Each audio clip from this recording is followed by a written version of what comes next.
மயிலாடுதுறை மாவட்டம் சீர்காழி பிடாரி வடக்கு வீதியில் பொதுமக்கள் பயன்பாட்டிற்காக அமைக்கப்பட்டிருந்த குடிநீர் குழாய் இணைப்பை நகராட்சி நிர்வாகம் துண்டித்ததால் பொதுமக்கள் அதிருப்தி அடைந்துள்ளனர்.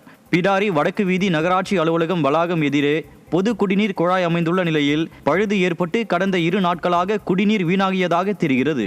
இந்நிலையில் குடிநீர் குழாய் இணைப்பை சரி செய்யாமல் குழாய் இணைப்பு விநியோகத்தை நகராட்சி ஊழியர்கள் துண்டித்ததாக அப்பகுதி மக்கள் குற்றம் சாட்டியுள்ளனர். இதுகுறித்து மாவட்ட நிர்வாகம் உரிய நடவடிக்கை எடுக்க வேண்டும் என வலியுறுத்தப்பட்டுள்ளது. ராணிப்பேட்டை மாவட்டம் அரக்கோணம் பழனிப்பேட்டை பகுதியில் ஆமை வேகத்தில் நடைபெற்று வரும் கால்வாய் பணிகளால் அதிருப்தி அடைந்த பொதுமக்கள் சாலை மறியலில் ஈடுபட்ட சம்பவம் பரபரப்பை ஏற்படுத்தியுள்ளது. நெடுஞ்சாலைத்துறை சார்பில் சாலையின் இருபுறமும் மழைநீர் வடிகால் கால்வாய் கட்டுமான பணிகள் மற்றும் சாலை விரிவாக்க பணிகள் நடைபெற்று வரும் நிலையில் வணிக கடைகள் நிறைந்த அப்பகுதியில் பள்ளம் தோண்டி கிடப்பதால் பலகையின் உதவியுடன் ஆபத்தான முறையில் நடந்து செல்ல வேண்டியுள்ளதாக குற்றம் சாட்டியுள்ள அப்பகுதி மக்கள் பணிகளை விரைந்து முடிக்க வேண்டும் என வலியுறுத்தினர்.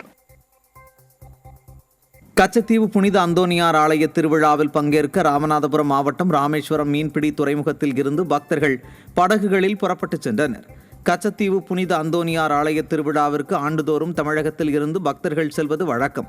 அதன்படி ஆண்டு திருவிழா கொடியேற்றத்துடன் தொடங்க இருப்பதை அடுத்து ராமேஸ்வரம் மீன்பிடி துறைமுகத்திலிருந்து 92 விசைப்படகுகள் மற்றும் 26 நாட்டு படகுகள் 3996 பக்தர்கள் புறப்பட்டு சென்றனர். பக்தர்களின் பயணத்தை தொடர்ந்து கடற்பகுதியில் மரைன் போலீசார் மற்றும் இந்திய கடலோர காவல் படையினர் தொடர்ந்து பாதுகாப்பு பணியில் ஈடுபட்டு வருகின்றனர். திருவண்ணாமலை மாவட்டம் வந்தவாசியில் முதலமைச்சரின் காலை உணவு திட்டத்திற்கு நகராட்சி சார்பில் அமைக்கப்பட்ட சமையலறை பூட்டிய நிலையிலேயே இருப்பதாக புகார் எழுந்துள்ளது. புதிய பேருந்து நிலையத்தில் இருக்கும் சத்துணவு சமையலறை கூடம் பல வருடங்களாக பூட்டிய நிலையில் இருப்பதால் தனியார் கேண்டீனில் ஒப்பந்தம் செய்யப்பட்டு வேன் மூலம் 20 கிலோமீட்டர் தூரம் உணவுகள் எடுத்து வரப்பட்டு ஆறிய நிலையில் காலை உணவுகளை பள்ளி மாணவர்களுக்கு வழங்கப்படுவதாக பெற்றோர்கள் வேதனை தெரிவித்துள்ளனர். மேலும் பொம்மை முதல்வர் ஸ்டாலின் விளம்பரத்திற்கு ஒரு திட்டத்தை அறிவித்துவிட்டு முறையாக செயல்படுகிறதா என்ற துளி கூட கவனம் இல்லாமல் செயல்படுகிறார் என்று பெற்றோர்கள் குற்றம் சாட்டியுள்ளனர்.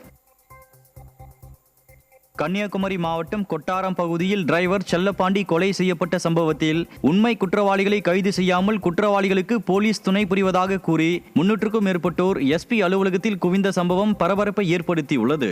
முன் விரோதத்தில் பணம் தருவதாக கூறி செல்லப்பாண்டியை வரவழைத்து கொலை நடந்ததாக தெரிய வரும் நிலையில் போலீசார் சம்பந்தமில்லாத அப்பகுதியில் சுற்றித் திரிந்த வயதான நபரை கைது செய்து போலீசார் பித்தலாட்டம் செய்வதாக உறவினர்கள் வேதனை தெரிவித்துள்ளனர்.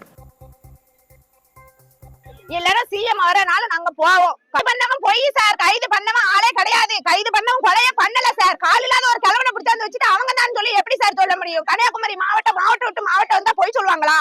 ஏமாத்துவாங்களா? ஓனரை கூட்டிட்டு வரல சார். நியாயப்படி அந்த அவன் துட்டு கொடுக்க வேண்டிய அந்த ஓனர் தான் என்ன துட்டு வாங்க வந்த அந்த பையன் இறந்து கிடக்கான்னு தகவல் தெரிவிச்சிருக்கணும். அவன் ஏன் சார் ஓடி ஒளிதான்? அந்த மணிகண்டனை வர சொல்லுங்க சார். முதல்ல மணிகண்டனையும் அந்த அவங்க போலீஸ் சப்போர்ட், அவங்க பொண்டாட்டி போலீஸ்னா என்னன்னாலும் பண்ணுவாங்களா? அப்ப போலீஸ்ல இருந்தா நீங்க எங்களுக்கு அப்பாவி மக்களுக்கு நியாயம் கிடைக்காதா? எங்க தம்பி செத்ததுக்கு வேணும். மழையால் பாதிக்கப்பட்ட விவசாயிகளுக்கு நிவாரணம் வழங்காத திமுக அரசை கண்டித்து திருவாரூர் மாவட்டம் ராயநல்லூர் பகுதியில் விவசாயிகள் சாலை மறியலில் ஈடுபட்டனர். 2025, 2026 ஆண்டு மழை காரணமாக குறுவை மற்றும் சம்பா பயிர் அறுவடை காலத்தில் பயிர்கள் கடுமையாக பாதிக்கப்பட்டது. இதற்கு நிவாரணம் வழங்கப்படும் என திமுக அரசு அறிவித்தும் இதுவரை திருவாரூர் மாவட்ட விவசாயிகளுக்கு திமுக அரசு நிவாரணம் வழங்கவில்லை என விவசாயிகள் குற்றம் சாட்டியுள்ளனர். இதனால் ஆத்திரமடைந்த தமிழக விவசாயிகள் நல உரிமை சங்கத்தினர் ராயநல்லூர் பகுதியில் சாலை மறியலில் ஈடுபட்டனர். திமுக அரசு தொடர்ந்து விவசாயிகள் விரோத போக்கை கடைபிடித்து வருவதாக மக்கள் குற்றம் சாட்டியுள்ளனர். தூத்துக்குடி மாவட்டம் வெட்டிக்கிளம் கிராமத்தில் நெற்பயிர்கள் கருகி வருவதால் பாசனத்திற்கு தண்ணீர் திறந்துவிட வேண்டும் என விவசாயிகள் வலியுறுத்தியுள்ளனர். வெட்டிக்கிளம் பகுதியில் சுமார் 80 ஏக்கர் பரப்பளவில் நெற்பயிர் பயிரிடப்பட்டுள்ளது எனவும் இந்த பயிர்கள் தற்போது தண்ணீர் இல்லாமல் கருகி வருவதாகவும் விவசாயிகள் வேதனை தெரிவித்துள்ளனர். எனவே பயிர்களை காக்க மணிமுத்தார் மற்றும் வெள்ளநீர் கால்வாய் வழியாக தங்கள் கிராமத்திற்கு 2 நாட்கள் தண்ணீர் திறந்து விட வேண்டும் என விவசாயிகள் வலியுறுத்தியுள்ளனர். புதுக்கோட்டை மாவட்டம் இரும்பாலி கிராமத்தில் கால்நடை மேய்ச்சல் மற்றும் புறம்போக்கு நிலத்தில் சட்ட விரோதமாக கல்குவாரி செயல்படுவதாக அப்பகுதி மக்கள் குவாரியை முற்றுகையிட்டு போராட்டத்தில் ஈடுபட்டனர். இரும்பாலி கிராமத்தில் உள்ள கால்நடை மேய்ச்சல் மற்றும் புறம்போக்கு நிலத்தை ஆக்கிரமித்தும் சட்டவிரோதமாக சிலர் கல்குவாரி அமைத்து கனிம வளங்களை கொள்ளையடிப்பதாகவும் இதுகுறித்து அதிகாரிகளிடம் கடந்த 5 ஆண்டுகளுக்கு மேலாக புகார் அளித்தும் நடவடிக்கை எடுக்கவில்லை என ஆத்திரமடைந்த அப்பகுதி மக்கள் குவாரியை முற்றுகையிட்டு போராட்டம் நடத்தினர். ராணிப்பேட்டை மாவட்டம் சோழிங்கர் நகராட்சி கிழக்கு பஜார் பகுதியில் திமுக அரசு குடிநீர் விநியோகம் செய்யாததை கண்டித்து ஆத்திரமடைந்த அப்பகுதி பொதுமக்கள் காலி குடங்களுடன் சாலை மறியல் போராட்டத்தில் ஈடுபட்டனர். கடந்த சில நாட்களாக குடிநீர் விநியோகம் தடை செய்யப்பட்ட நிலையில் பொதுமக்களின் அடிப்படை தேவையான குடிநீர் இன்றி அப்பகுதி பொதுமக்கள் அவதியடைந்துள்ளதாக வேதனை தெரிவித்துள்ளனர். மேலும் இதுகுறித்து பல முறை திமுக நகராட்சி நிர்வாகத்திடம் புகார் தெரிவித்தும் நடவடிக்கை எடுக்காததால் குடிநீர் வேண்டி சாலை மறியல் போராட்டத்தில் ஈடுபட வேண்டிய சூழல் உருவாகியுள்ளதாக பொதுமக்கள் குற்றம் சாட்டியுள்ளனர். இந்த போலும் ஒரு மாதம் மேலே ஆயிடுச்சு, ரெடி பண்ணல, கேட்டால் ரெடி பண்ணுறேன் கேஸ் பண்ணிங்கிறாங்க. ஒரு மாதமாக இந்த தண்ணி ஒரு நாள் விட்டு ஒரு நாள் அதை நம்புகிறோம், அது இது நம்பிக்கிறோம். இது தண்ணி விடலனாக்கா நாங்கள் எங்கே போவோம்? ஒன்றும் காலை காயத்து கூட தண்ணி.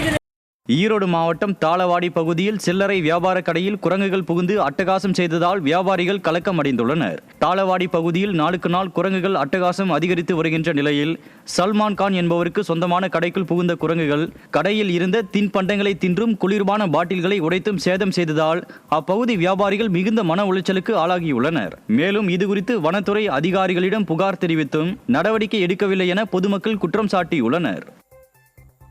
நாமக்கல் மாவட்டத்தில் சிபிஐ அதிகாரி என்று வீடியோ காலில் கூறி விவசாயியிடம் பண மோசடி செய்த வழக்கில் வட மாநிலத்தை சேர்ந்த 2 நபர்கள் சிக்கினர். மோகனூரைச் சேர்ந்த விவசாயிக்கு கடந்த டிசம்பர் மாதம் 1ஆம் தேதி வீடியோ கால் மூலம் பெங்களூருவில் இருந்து பேசுவதாகவும் தான் ஒரு சிபிஐ அதிகாரி என்றும் தங்கள் மீது ஆள்கடத்தல் வழக்கு இருப்பதாகவும் நீதிமன்றத்தில் வைப்பு தொகை செலுத்தாவிட்டால் கைது செய்து சிறையில் அடைப்பதாக மர்ம நபர்கள் மிரட்டியுள்ளனர். இந்நிலையில் அச்சமடைந்த விவசாயி 22 லட்சம் ரூபாய் பணத்தை மர்ம நபர்கள் வங்கி கணக்கிற்கு அனுப்பியுள்ளார். இவ்வழக்கில் தமிழகத்தை சார்ந்தவருக்கும் தொடர்பு இருப்பதாகவும் தெரிய வந்துள்ளது.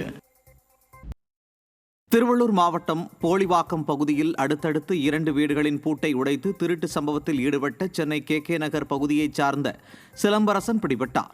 போலிவாக்கம் பகுதியில் வீட்டில் யாரும் இல்லாத நேரத்தில் அடுத்தடுத்து 2 வீடுகளின் பூட்டை உடைத்து பீரோவில் இருந்த 12 சவரன் தங்க நகைகள், 250 கிராம் வெள்ளி பொருட்கள் மற்றும் 40,000 ரூபாய் பணம் கொள்ளை போனது. இந்நிலையில் தமிழகம் வறுமை எனும் பிடியில் சிக்கி தமிழக பொதுமக்கள் வறுமையில் திகைப்பதால் ஒரு சிலர் மனநிலை மாறி குற்ற சம்பவத்தில் ஈடுபட திமுக அரசை தூண்டுவதாக பொதுமக்கள் வேதனை தெரிவித்துள்ளனர். தமிழக ஆந்திரா எல்லை வழியாக சட்டவிரோதமாக ரேஷன் அரிசி மூட்டைகள் கடத்தப்படுவதாக சமூக வலைதளங்களில் வீடியோ வெளியாகி பரபரப்பு ஏற்பட்டுள்ளது.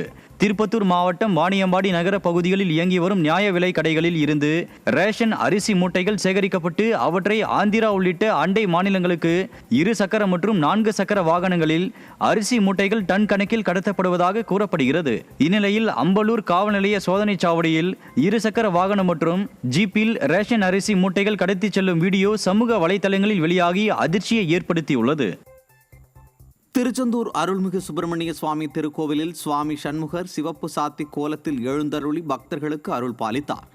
மாசி திருவிழாவின் 7ஆம் நாளில் சுவாமி சண்முகர் வள்ளி தெய்வானை அம்பாளுக்கு 16 வகையான சிறப்பு அபிஷேகம் நடைபெற்றது. தொடர்ந்து தங்கச் சப்பரத்தில் சுவாமி வள்ளி தெய்வானையுடன் சிவப்பு சாத்தி கோலத்தில் தங்கச் சப்பரத்தில் எழுந்தருளினார். அப்போது அங்கிருந்த பக்தர்கள் அரோகரா என பக்தி கோஷங்கள் முழங்கி சுவாமி தரிசனம் செய்தனர்.